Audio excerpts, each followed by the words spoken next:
আপনাদের যাদের regular monthly income রয়েছে তারা অনেকেই প্রতি মাসে এসআইপির মাধ্যমে মিউচুয়াল ফান্ডে ইনভেস্ট করেন। কিন্তু ধরুন হঠাৎ করে আপনার কাছে এককালীন একটা বড় অঙ্কের টাকা এসে গেল, হতে পারে সেটা প্রপার্টি সেল করে, বোনাস পেয়ে বা অন্য যে কোনো ভাবে। তো এই অবস্থায় আপনার কি উচিত হবে সমস্ত টাকাটাই কোনো হাই রিস্কি ইকুইটি মিউচুয়াল ফান্ডে ইনভেস্ট করে দেওয়া? না, একদমই উচিত হবে না।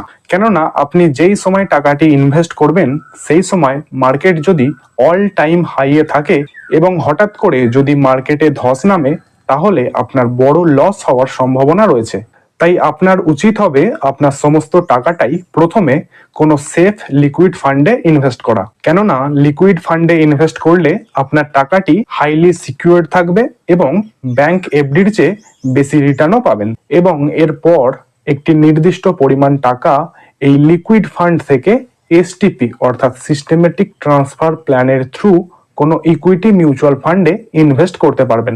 এতে আপনি রুপি কস্ট এভারেজিং এর একটা সুবিধা পাবেন এবং এর পাশাপাশি আপনার ইনভেস্টমেন্টের রিস্কও অনেকটা কমবে। তাই এবার থেকে আপনার কাছে কোনো বড় অ্যামাউন্টের টাকা এলে হাই রিস্ক নিয়ে সেটিকে একেবারে কোনো ইকুইটি মিউচুয়াল ফান্ডে ইনভেস্ট করার পরিবর্তে এসটিপির মাধ্যমে ধীরে ধীরে কোনো ইকুইটি ফান্ডে ইনভেস্ট করতে পারেন।